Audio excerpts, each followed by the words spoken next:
A paz do Senhor Jesus, meus queridos irmãos, eu sou o pregador Manassés, sejam bem-vindos ao nosso humilde canal, como sempre trazendo uma porção da palavra de Deus para edificar a sua vida e aquecer o seu coração.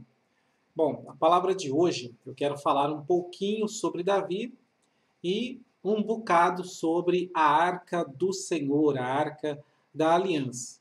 Mas antes, deixa eu te dar um pequeno aviso.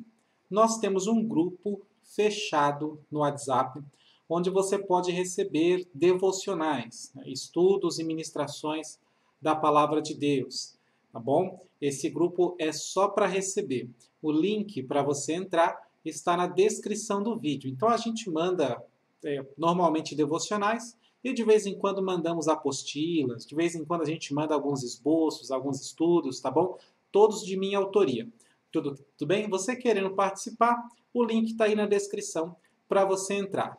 Outro recadinho é que já estão abertas as inscrições e várias pessoas já se inscreveram, as vagas estão acabando para o curso Teologia Pentecostal para Pregadores. Esse é um curso que começou agora, as primeiras aulas já chegaram, toda semana estão chegando aulas novas. Você pode ver mais informações pelo site clubedepregadores.com.br.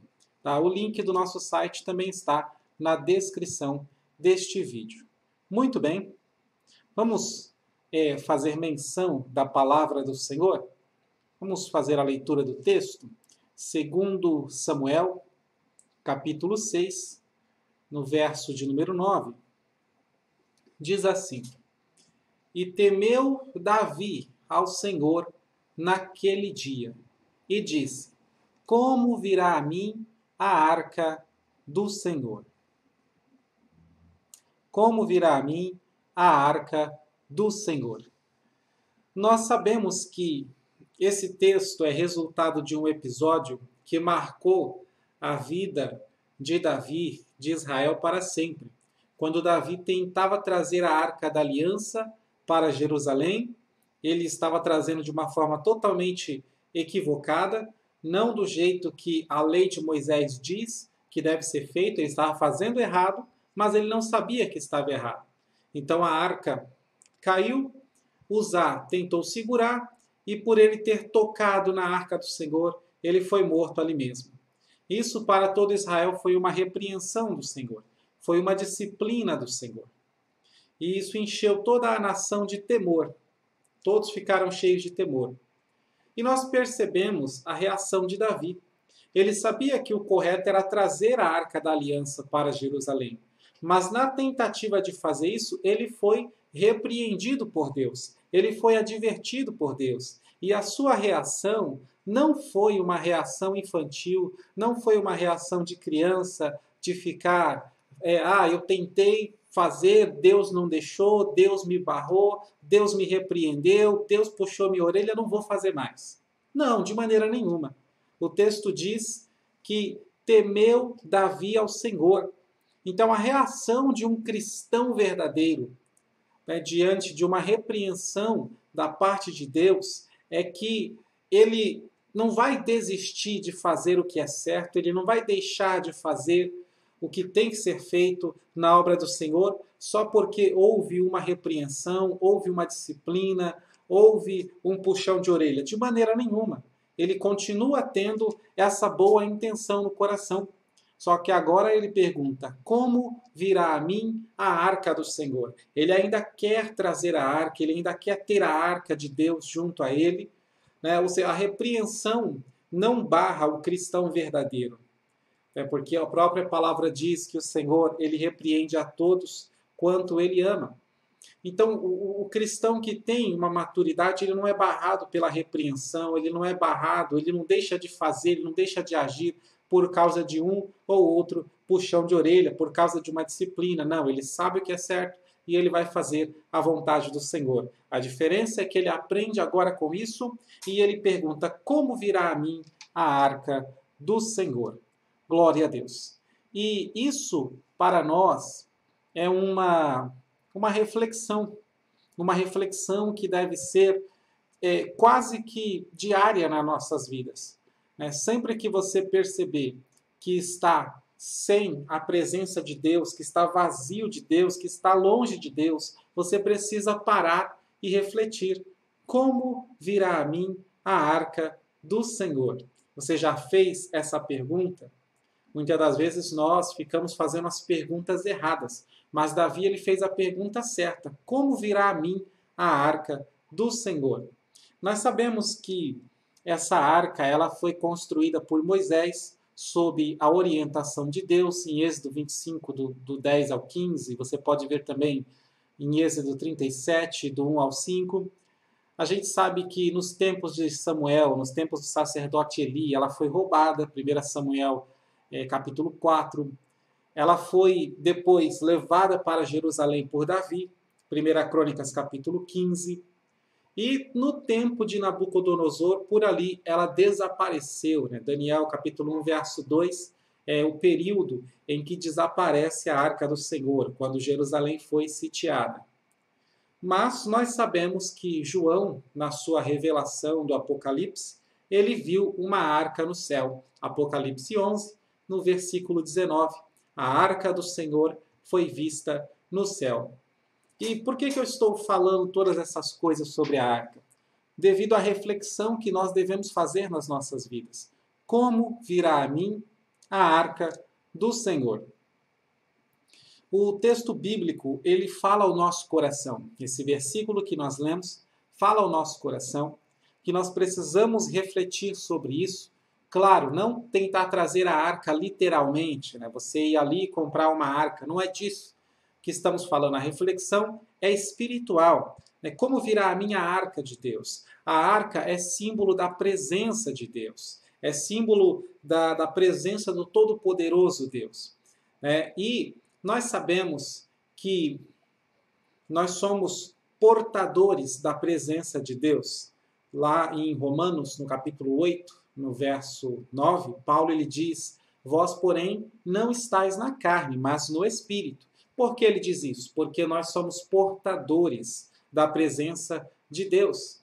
Então, quem não tem o Espírito de Deus, quem não tem a presença de Deus, né, esse daí não pertence a Cristo. Tá? Porque nesse mesmo texto, Romanos 8:9, Paulo diz: se alguém não tem o Espírito de Cristo, esse tal não é dele. Como assim? Não é dele quem? Não é de Cristo. Se não tem o Espírito de Cristo, não pertence a Cristo. Então, é uma reflexão que nós devemos ter nas nossas vidas. Como diz a palavra do Senhor também, né? Examinai, né? Provai se ainda estáis na fé. Então, verifique se você ainda está na fé. Quem está em pé, cuidado para que não caia. Então, analise-se a si mesmo, né? Veja como que você está. Pare para refletir, como fez Davi, dizendo: como que virá a mim a arca do Senhor? Bom, nós sabemos que dentro da arca existiam 3 objetos. Foram colocados ali: a vara de Arão, que floresceu, um pequeno vaso, né, uma vasilha com maná do deserto, as 2 tábuas de pedra dos 10 mandamentos, né, e essas 3 coisas ficam dentro da arca e compõem para nós hoje a presença de Deus espiritualmente falando. Cada um desses objetos tem o seu significado no que diz respeito à presença de Deus em nossas vidas. Bom, a vara de Arão, ela fala de nós. É uma representação nossa, uma representação de cada servo de Cristo. Lá no Evangelho de João, no capítulo 15, no verso 5, Jesus ele diz assim: vós sois as varas, ou os ramos, né? Eu sou a videira verdadeira e vós as varas. Tá? Então isso mostra que nós somos varas, nós somos ramos. Né? E a vara de Arão que estava dentro da arca, ela não era só uma vara, ela tinha florescido. Ok? Então é uma representação nossa. Tá? E isso foi colocado ali para provar que Arão é realmente um homem escolhido por Deus para ser o quê? O sacerdote. Né? A vara, ela confirma o ministério de Arão. E você pode conferir essa história em Números, capítulo 17, do verso 1 em diante. Tá? A vara tendo florescido, enquanto que as varas dos outros príncipes de Israel não floresceram, isso representa que Deus realmente escolheu Arão para ser sacerdote, para ser o cabeça do ministério sacerdotal. E tanto no Antigo quanto no Novo Testamento, nós temos essa afirmação por parte de Deus sobre reino sacerdotal, povo sacerdotal, nação sacerdotal. Lá em Êxodo 19:6, o Senhor ele fala: vocês serão para mim um reino sacerdotal. Em 1 Pedro 2:9, ele repete essas palavras, o apóstolo Pedro repete isso daí dizendo que nós somos um reino sacerdotal.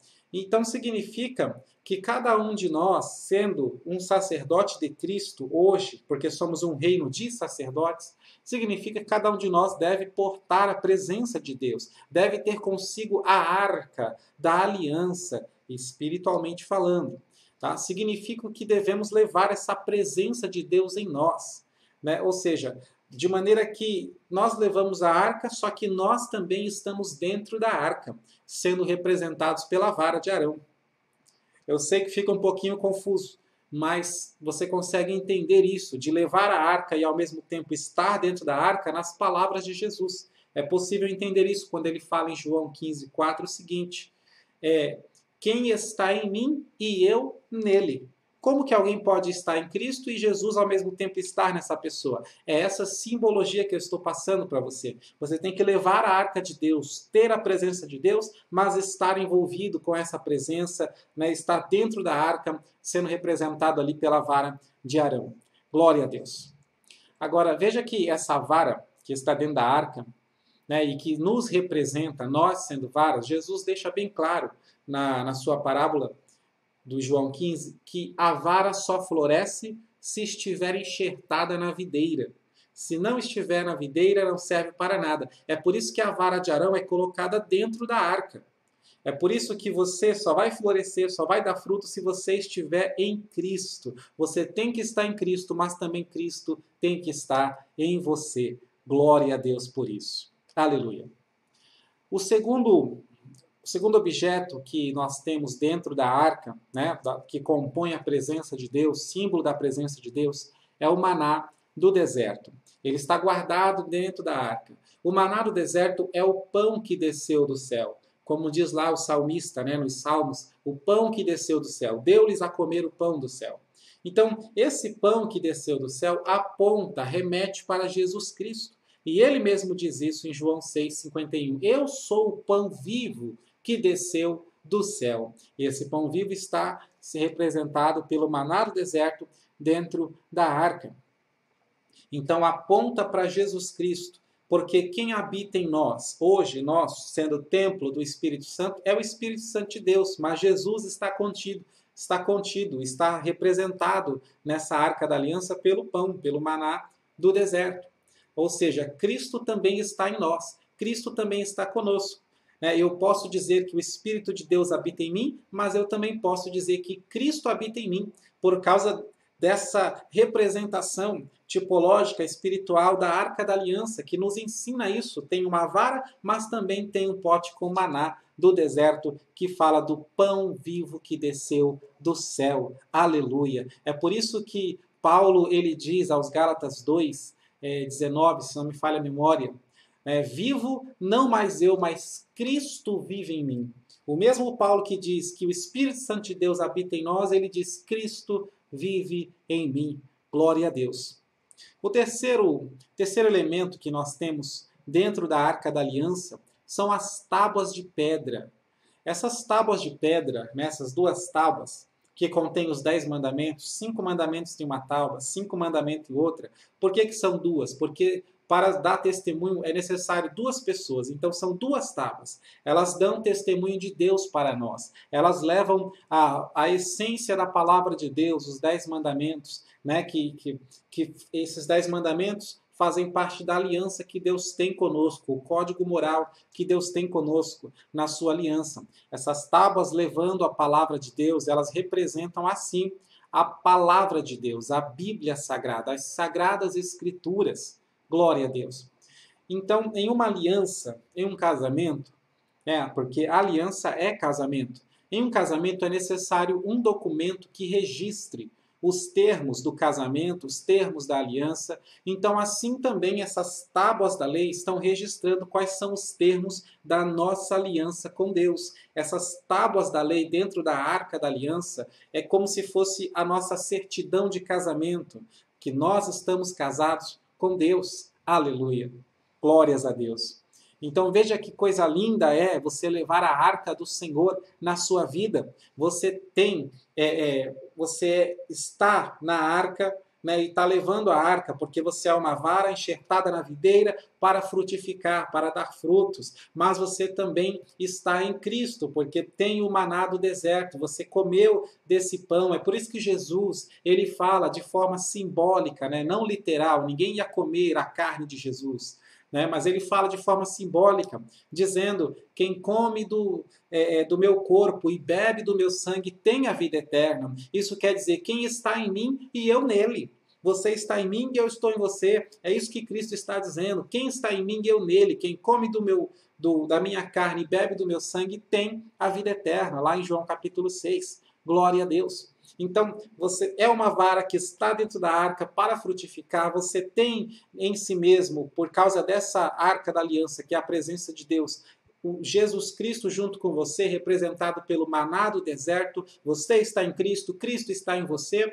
E você tem o testemunho, que é a palavra de Deus, as sagradas letras, as escrituras. Glória a Deus. Que é o certificado, né?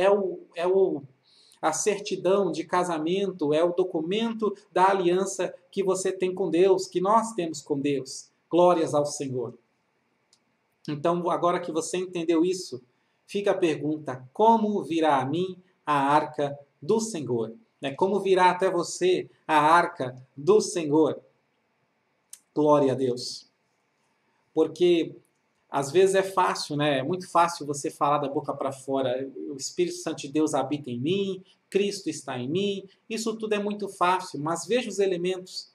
Né? A pessoa que tem a arca de Deus, né? Que tem a arca da aliança, tem uma vara que floresce, uma vara florescendo. Ou seja, essa pessoa dá frutos e frutos bons. A pessoa que tem a arca da aliança tem o maná do deserto, é o pão vivo que desceu do céu. Glória a Deus, significa que essa pessoa é satisfeita, não sente falta de nada. Por isso Jesus, ele repete as palavras de Moisés em Deuteronômio. Ele diz: nem só de pão viverá o homem, mas de toda a palavra que sai da boca de Deus. Quem está em Cristo, né, e tem essa arca da aliança, tem a presença de Deus, também tem as tábuas do testemunho, as tábuas da lei, que representam a palavra de Deus, ou seja, a palavra de Deus está guardada no seu coração e também na sua mente. Você tem todas essas características? Porque se você não tem, é tempo de refletir, é tempo de se perguntar como Davi, né? Como virá a mim a arca do Senhor? Se você não tem essas características, né? Se você não dá fruto, se você não tem uma vida satisfeita, em que você não sente falta de nada, porque quem está em Cristo está satisfeito, como diz, né? Estou satisfeito com Cristo, glória a Deus. Como diz o Senhor é meu pastor, de nada tenho falta. Se você não dá fruto, ou se você não está satisfeito por estar com Cristo, né? E se você não guarda a palavra do Senhor no seu coração e na sua mente, então você tem que abrir os olhos ao seu redor e ver que o Uzá está morrendo, está vindo repreensão de Deus para você, está vindo aviso de Deus, está vindo puxão de orelha para você. Então para, meu irmão, deixa o temor de Deus se apoderar de ti, como fez Davi. O texto diz: e temeu Davi ao Senhor naquele dia. Ele se encheu de temor e perguntou: como virá a minha arca do Senhor? Se você não tem essas características, você tem que fazer essa pergunta e começar a parar para pensar: como virá a mim a arca do Senhor?